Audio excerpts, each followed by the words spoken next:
Everybody sing that shit.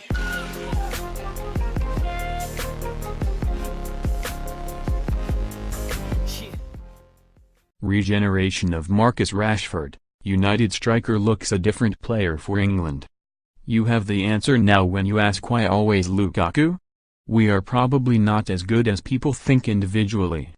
That was Jose Mourinho's sly dig at Marcus Rashford after Manchester United's defeat at Brighton in the Premier League last month.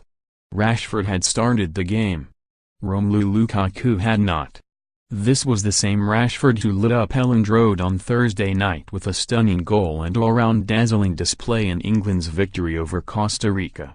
Rashford launched Gareth Southgate's side into the lead with a 30-yard rocket as he spent all game terrorizing the Costa Rican defense.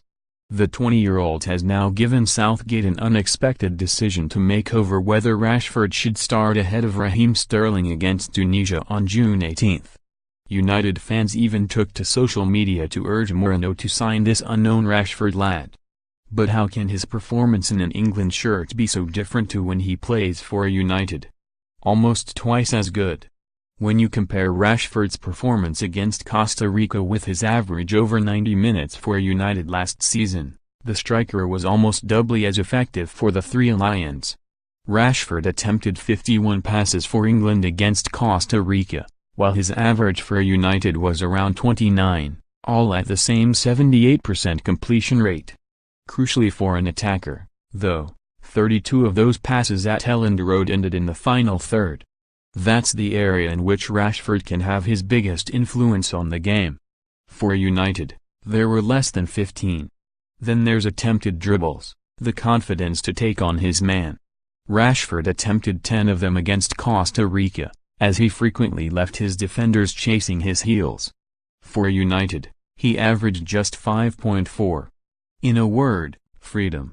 Southgate gave Rashford much greater license to roam and express himself.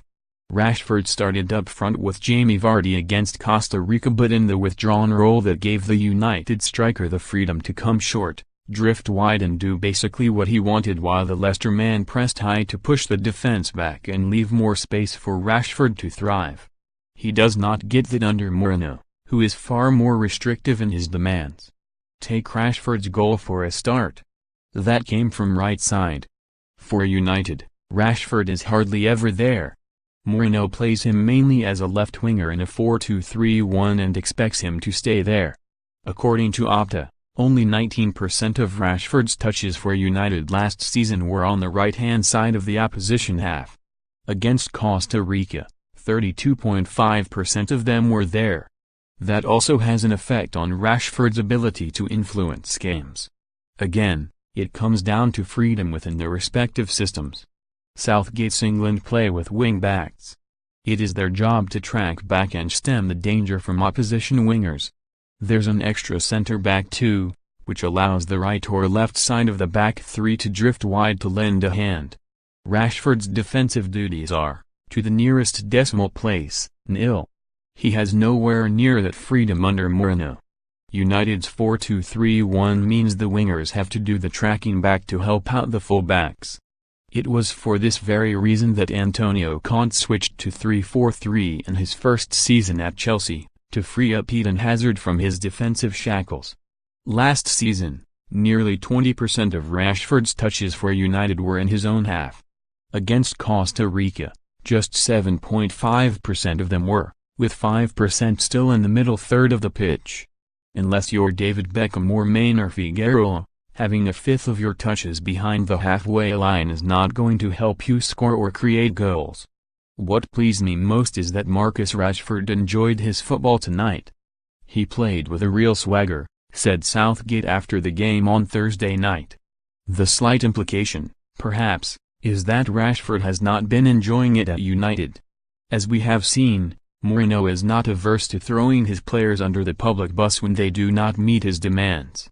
Southgate, though, appears to want to instill confidence in his young players, and give them the freedom to express themselves as they head into the World Cup to represent a country that has for so long been weighed down by pressure and expectation. This is allowing the likes of Rashford to shine. Of course.